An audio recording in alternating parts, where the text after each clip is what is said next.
Да изградим силна програма, за да изберем правилните личности, за районни кметове, за общински съветници, с които да доразвием тази програма, които хората да могат много преди изборите да ги видят на живо, да могат да им стиснат ръцете, да им зададат въпросите и да ги попитат как точно ще успеете да постигнете това, как ще направите София град, който да бъде за пример. Това е мечтата. Как София да бъде европейски град за пример? Град, където се раждат добрите идеи. Град, където се раждат прогресивните политики. А не град, където с 30 години закъснение не успяваме да имплементираме неща, които са направени в други градове. Защо трябва всеки път да цитираме как е в Виена, как е в Любляна, как е в Будапеща, а не другите да казват в София какво е направено и да го използват като пример. Това е мечтата. И това ни е амбицията да го направим. И за това имаме екипа. И с този екип, който ние изграждаме, част от хората, които вие ще видите тази вечер, ние ще говорим надълго и на широко за нашите планове. В конкретика. От големите идеи до първите неща, които бихме направили, за да може да се усети новата енергия. Но аз искам тук да споделя няколко конкретни неща, които са залегнали в нашата програма, но са ми много мили на сърцето. Първите две от тях са свързани с образованието. Как ще направим училището централното място на всеки един квартал? Най-приветливото, най-красиво, най-сигурно място, за да може майките, децата, подрастващите да прекарват време там и да се чувстват спокойни. Второто е как ще решим проблема с детските градини. Този толкова наболял проблем за всички нас. Искаме да изчезне веднъж завинаги и да спрем да говорим за него. Трето, искаме да създадем един по-красив, по-уреден, по-чист, зелен град с инвестиции в кварталите. Така че не всичко да бъде фокусирано само върху визитната картичка на София центъра, но всеки един гражданин на София да усети какво значи да живее в уреден европейски град. Това нещо ще го постигнем чрез създаването на една добре работеща администрация. Администрация, която работи с гражданите, за гражданите, която работи почтено, отворено, мотивирано. И не на последно място, ние ще дадем повече правомощия на районните кметове, които са най-близо до избирателите, за да могат те, за всички тези хиляди хора, да направят най-доброто. Независимо от коя партия са. Но те са избраните хора. И трябва да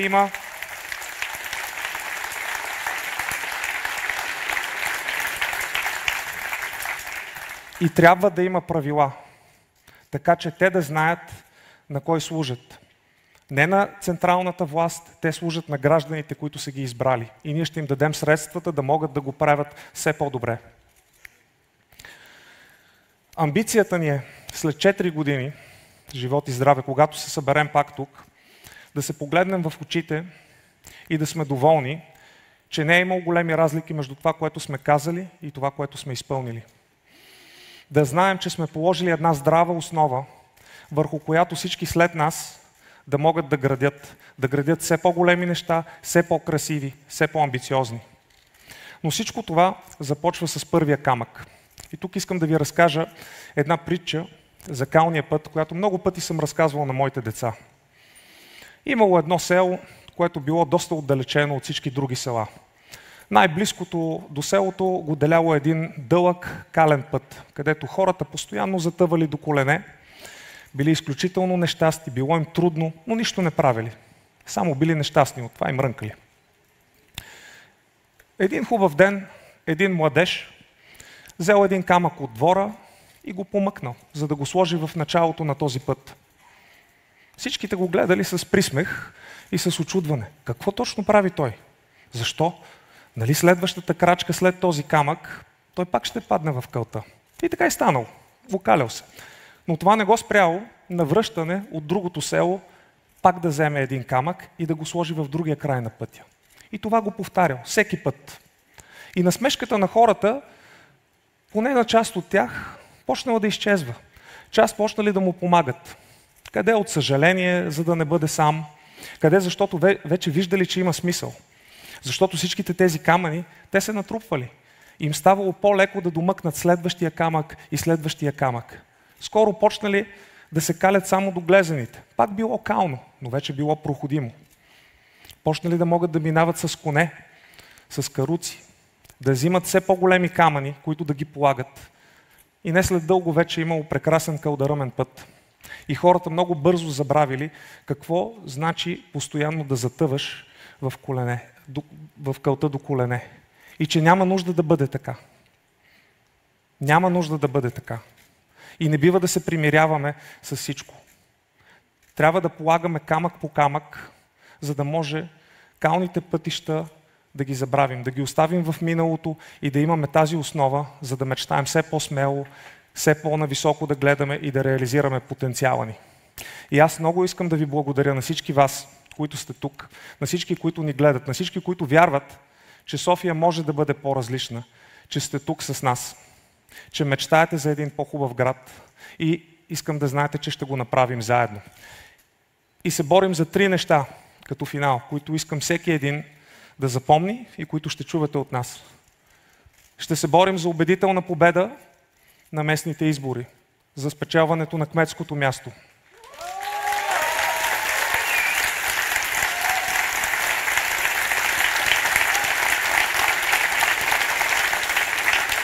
Ще се борим за мнозинство в Общински съвет, за да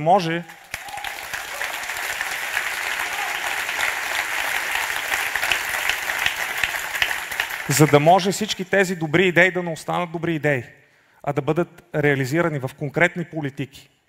И най-важното нещо, ние не се борим само за спечелване на избори. Ние се борим за едно качествено, достойно управление, което да направи София този прекрасен европейски град за пример. Ще го направим. Благодаря ви.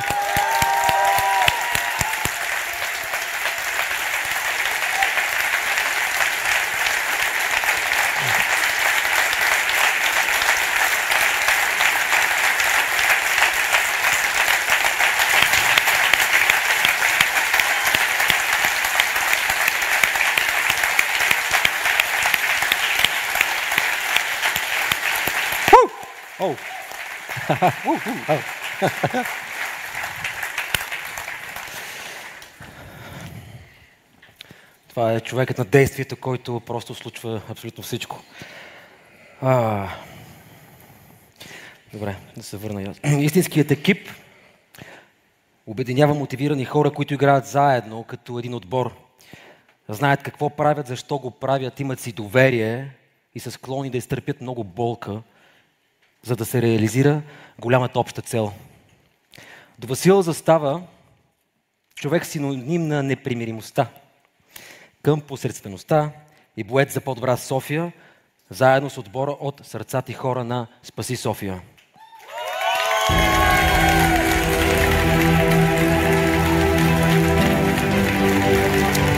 Каня на сцената човекът, който заедно с екипа си в продължение на 14 години работи за София, лидерът на Спаси София, водач на листата за общинските съветници на предстоящите местни избори. Дами и господа, Борис Бонев.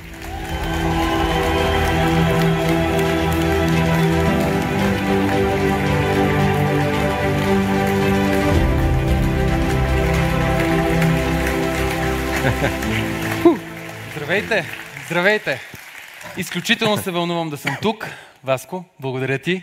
Страхотно е да видиш толкова пълна зала с съмишленици, с хора, които наистина вярват, че София може да бъде управлявана по-добре и най-важното, че ще бъдат част от отбора, който ще изведе столицата ни да бъде за пример в цяла Европа. Ще си позволя да доразвия метафората, която ти определи, която ти разказа. Тук не поставяме просто едно малко камъче. Днес поставяме един огромен камък, за да забравим завинаги за калния път и калното управление, което 18 години тормозеше нашия град. И за мен е огромна чест да съм тук, на тази сцена, да се обърна към всички вас, които сте в залата, да се обърна към хилядите съмишленици на Спаси София и на нашите партньори и най-важното към всички наши съграждани, с които през последните години многократно се срещахме и говорихме по улиците на нашия град. 8 месеца, даже ако не и 10, водихме тежки, динамични, драматични, но крайно ползотворни преговори с Демократична България и продължаваме промяната. И съм щастлив, че постигнахме истинско разбирателство и синхрон.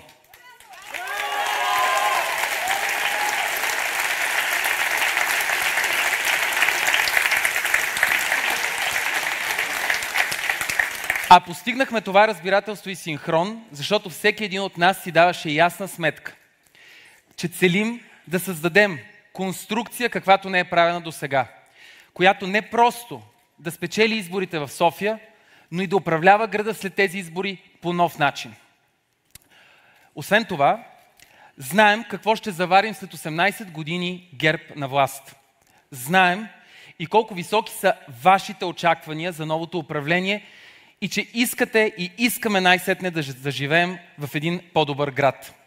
Затова за нас беше важно политическото его и политическите боричкания да отстъпат място на възможността за истинско обединение на професионалисти, на хора с кауза, с ясна програма и с приоритети.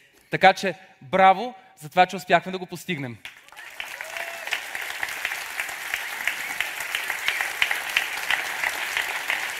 Ако има нещо, което и нашите опоненти трябва да признаят за Спаси София, това е, че наистина горим ежедневно в битката за по-добър град. И мога да ви кажа, че тази битка никак не е лесна. Не е лесно да знаеш, че само дългът на Топлофикация е над 1 милиард лева. Това са 200 детски градини при 10 000 неприети деца в тези детски градини. Не е приятно да знаеш, че няма ремонт, който да не бъде откраднат до последното паве. Не можеш да останеш безразличен и на факта, че всяка година милиони кубични метра бетон се изливат в поредните строежи в междублоковите пространства и зелените площи на нашия град. А на мен лично ми е омръзнало толкова години да се борим за елементарни неща и да се опитваме да убедим едни абсолютно незаинтересовани хора да случат мерки, които работят навсякъде по света. Като например, защо трябва да има пешеходни пътеки на натоварените булеварди, така че родители, малки деца да пресичат безопасно. Писна ни от това. И съм сигурен, че за страхотния отбор, който изградихме, няма дилема дали следващите 4 години ще търпим още сантиметър по сантиметър, бавно да се случват промените, или заедно ще правим маратонски стъпки напред за по-добра София. Защото градът ни заслужава много по-амбициозно темпо, заслужава визионерство и заслужава голяма амбиция. Затова и заедно с страхотния екип на Спаси София, и тук е момента да им благодаря, страхотни сте, браво! Минутки за реклама. Затова и с страхотния екип на Спаси София вече 14 години работим. Имаме предложенията, имаме докладите, имаме конкретиката, количествените сметки и проектите. Време е да ги случим. За нас няма дилема какво трябва да бъде случено в този град. И също така, от Спаси София сме тук тази вечер. Защото знаем, че днес, 27 юни 2023 година, е исторически момент. Исторически шанс, който най-вероятно втори път няма да получим. Защото с този темп на презастрояване, на задлъжняване на нашия град, скоро няма да има останали неща за спасяване. Нито паркове и зелени площи, нито културно наследство, нито жълти павета. Тук сме и защото държа да е ясно, че с Спаси София няма да направим компромис с нашите принципи или с бъдещето на нашия град. Вярвам, че сме взели правилното решение да се обединим, да сме заедно. И вярвам, че с Васил начело на този прекрасен отбор, ние не просто ще спечелим София, но и ще управляваме много по-добре.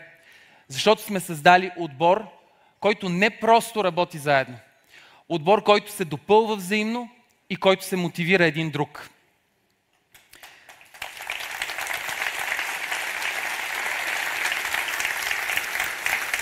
И още веднъж ще се обърна назад към Васил. Човек, който аз познавам от доста години. Човек, с който сме споделили много хубави моменти, в които сме си говорили какво може да бъде в София, как могат да се случват нещата. Аз гласувам пълното си доверие на Васил. Знам, че с него не просто ще бъде добро управлението. Ще ги разбием.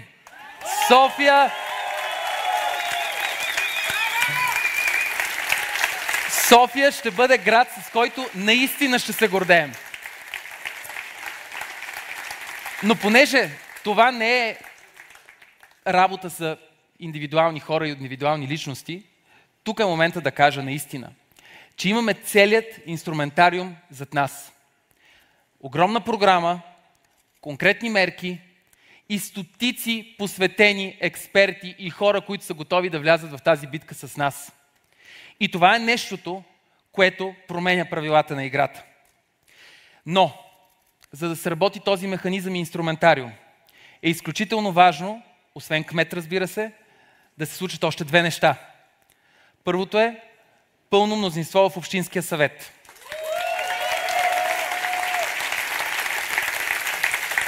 И то реформаторско мнозинство. И второто е силна политическа воля. Промените, които хората очакват от нас, наистина да се случат, а да не останат на хартия. А аз от опит знам защо Общинския съвет е толкова важен. Ако искаме да имаме улици здрави и красиви, равни тротуари, детски градини, паркове, паркинги, ред, имаме нужда от Общинския съвет. Имаме нужда от Общинския съвет, който да гласува бюджета за тези проекти. Ако искаме правилата да се спазват, имаме нужда от Общински съвет, който така да ги напише, че те да се спазват.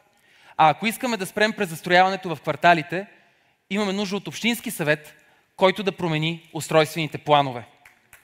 И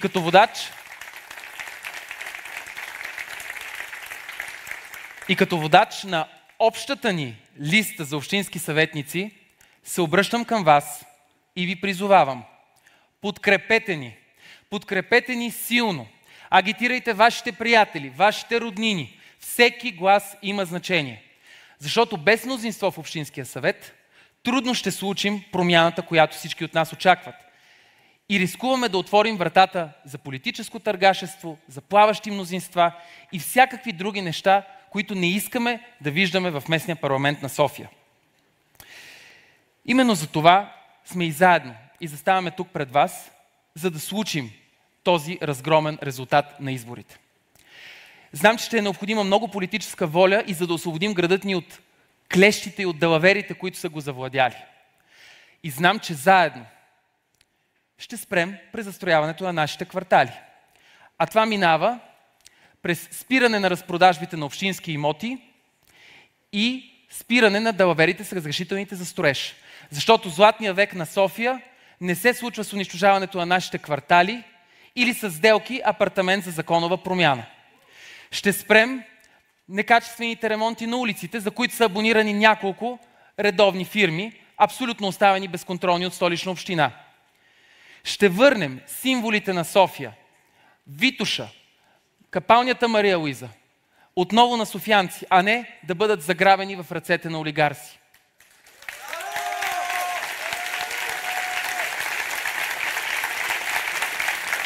И също така, много важно, ще гарантираме, че София ще бъде чист град, в който фирми на вълци и титани няма безконтролно да харчат стотици милиони от нашите пари всяка година, абсолютно безконтролно, а ние да гледаме улици с преливащи кофи и с фалшиво миене. Да, проблемите на София имат конкретни имена и тези имена имат своите съюзници в Столична община. Сигурен съм, че нашия отбор ще се справи с всички тези предизвикателства. И за финал ще кажа и ще повторя нещата, които и Васко спомена преди мен, защото смятам, че е важно да е ясно и да няма съмнение ние за какво се борим.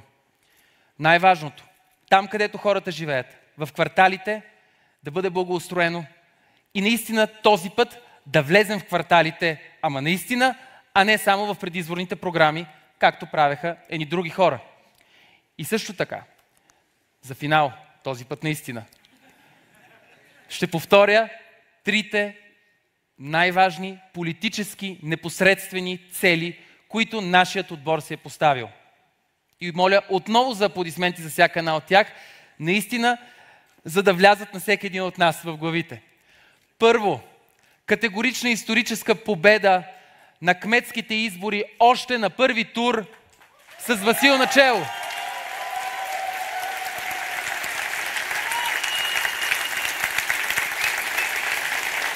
Второ,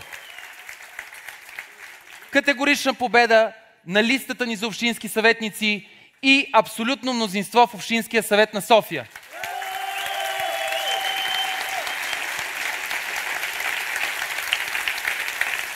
И трето, още от първия ден на новото управление да покажем, че сме различни, да покажем, че го правим за хората и да покажем, че София може да бъде град, с който да се гордеем.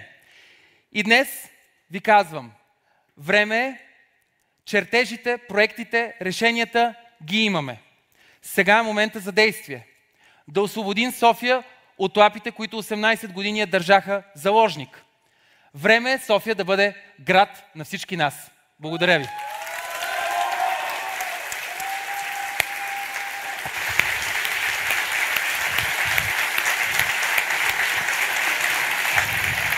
Борис Бонев.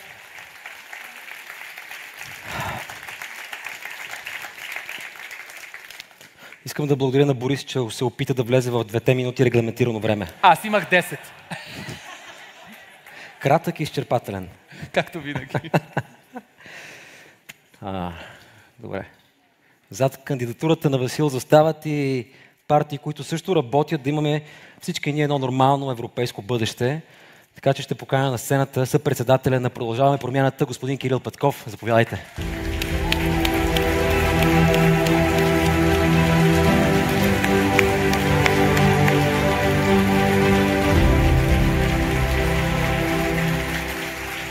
Приятели, здравейте!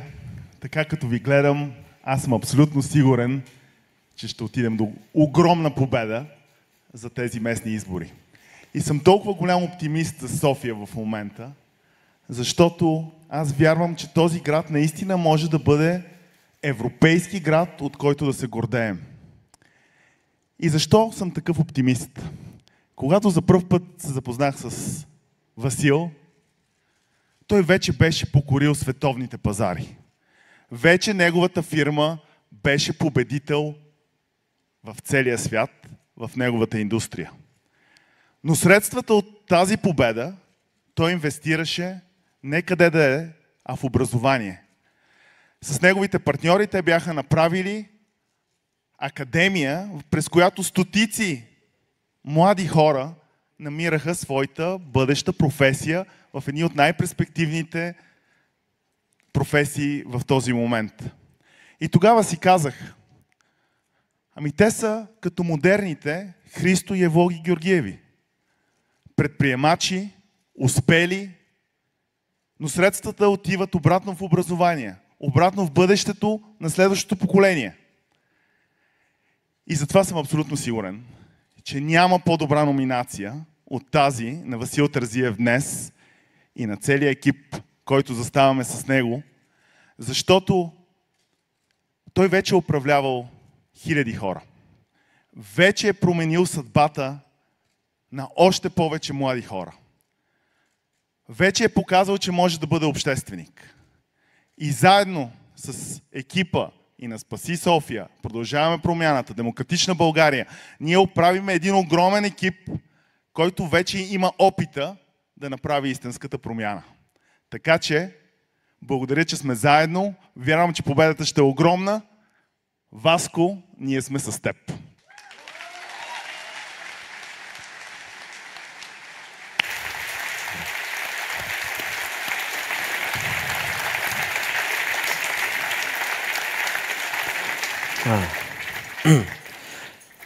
Време е да погледнем хоризонта на надеждата, да погледнем към бъдещето, което може да има България. Можем да имаме една истинска българска мечта, която да създаде много повече развитие в тази страна.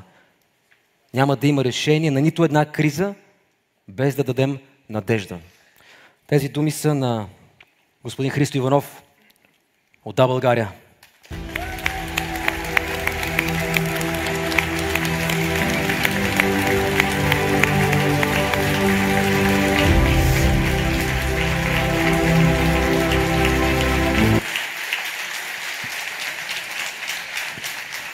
Здравейте! Това, което виждам, са много хора, зад които стоят много хора. Виждам обещание, виждам възможност за обединение. И искам да ви кажа какво ме убеди наистина със сърцето ми да застана и да подкрепя кандидатурата на Васил. Когато се подбира кандидат за кмет, винаги се търси успешен човек от бизнеса, менеджер, който знае да управлява, който по възможност да има минималната гаранция, че знае да борави с пари и да ги постави в публичен интерес, а не в частен. И неговата биография, неговия профил съответства на всичко това. После, когато се запознах с него, видях колко залага на работата, на подготовката, на това да си напишеш домашното, на това да наистина вникнеш във всеки един въпрос. И това ме впечатли. Това, което още повече ме впечатли, е неговата история да дава, не да взима, не да, така да се каже, успява да генерира успех към себе си, а да разбира колко е важно всеки елемент на успеха, който си постигнал, да можеш да го върнеш към общността, от която си тръгнал. Но когато видях как той застана в центъра на нашите усилия за обединение, които Борис описа, като многомесечни, динамични, това ме убеди, че този човек може да води нашия град. Защото всеки политически лидер има няколко ключови фрази, които всички ние употребяваме. Една от тях е, която винаги казваме с много искреност: аз нямам его. За мен е важна каузата. България е над всичко. Аз съм. Сега, не е винаги вярно.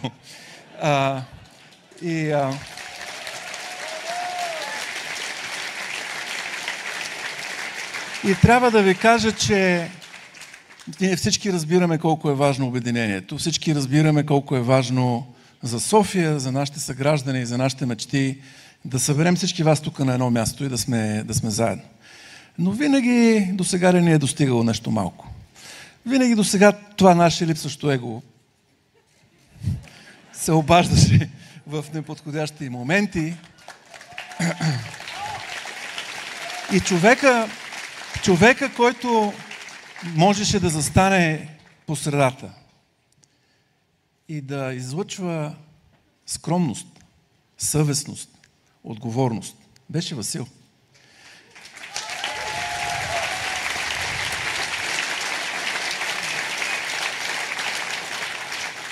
И не съм сигурен дали без него днес тази зала щеше да я има. Да виждам всички тези хора, за които има много други хора. Така че най-важната задача, която стои пред нас, и това е да обединяваме хора, да ги събираме. Васил олицетворява и затова съм толкова сигурен, че мога да застана за него. Аристотел казва, че един град се познава по това, знаете, че думата за цивилизация изхожда от град, по това, че може да преодолява различията, да събира различни хора. Нашата кампания започва от тук, от 3 организации и няколко социални мрежи, общности, които ние сме едно. Но тепърва ни предстои наистина да покажем, че можем да обединяваме много хора. Тази кампания ще започне като всяка политическа кампания, с обещанието да бъде позитивна. Много малко успяват.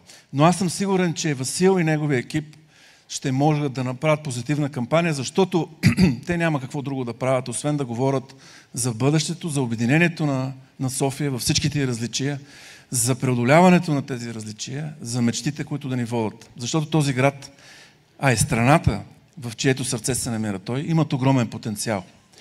Екипът, който събра Васил, И не просто сега, малко преди обявяването, да се събереме, да се наредиме и да кажем, ние сме екип. Не, той работеше месеци наред да го прави. Първият път, като ми изпрати документа, в който си представяше как ще се случи това нещо, аз си казах, това е абсурд. Такова огромно нещо, първо не мога да го прочета. Второ, и да го прочета, просто големи документи съм свикнал от политически опит. Не се случват. Трябва да е нещо кратичко така. Този човек успя. Има...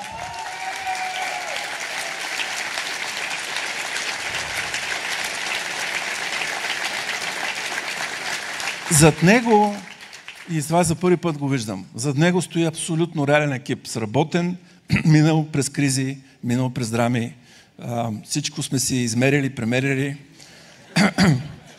наясно сме, той е в центъра.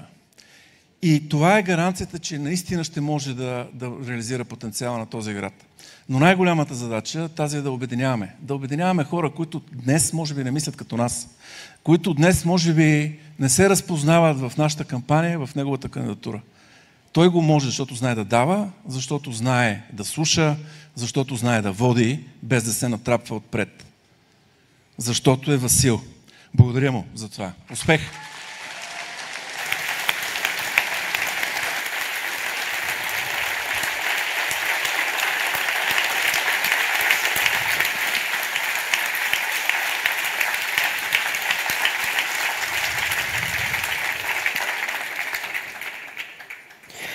Често си говорим, че хората не искат да се чувстват виновни за нещата, които им се случват. Време е да осъзнаем, че всички ние определяме бъдещето на своя град и да се научим да споделяме тази отговорност. Сега пред вас ще говори генерал Атанас Атанасов, председател на Демократи за силна България, който отлично знае как се печелят битки, защо е битката за София ключова и защо застава зад отбора на Васил Терзиев.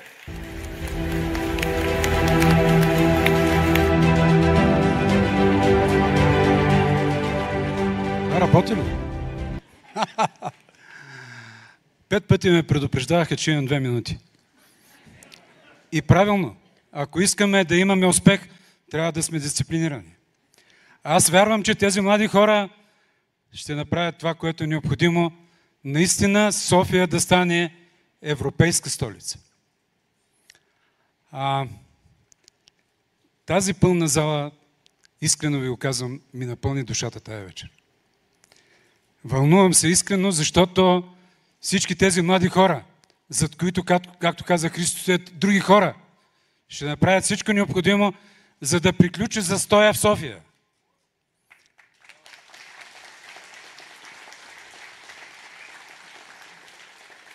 Защо употребявам това словосъчетание? Защото аз съм от по-възрастните хора. И помня, че последните години на комунизма се наричаха епохата на застоя. Ние трябва сега, днес и на изборите на есен да преодолееме застоя на Борисовата държава.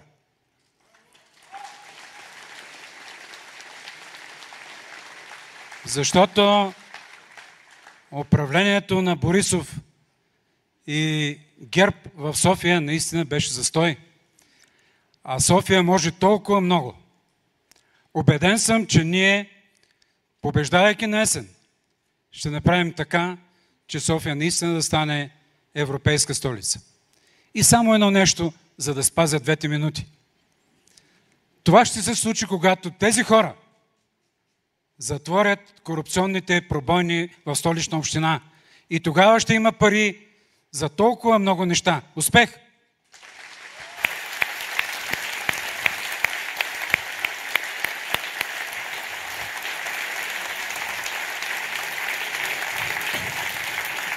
Генерал Атанасов, благодаря ви 2 минути, наистина.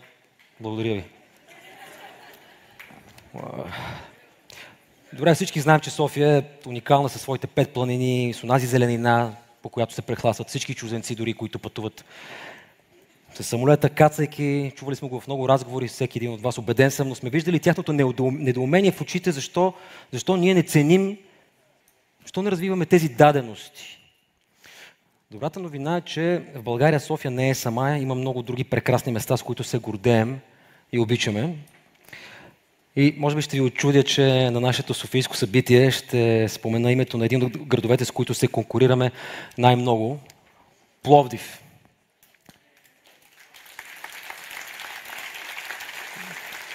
Рехаво, но да. Аз го обичам много града, там съм проходил, съпругата ми е оттам, от Кичук, Париж. Постоянно спорим кой от двата града е по-хубав, кой има повече културно наследство, кой развива повече бизнеса. Няма място за спор, чувам на трета маса. Така. Трудно ще изберем, защото ние ги искаме и двата.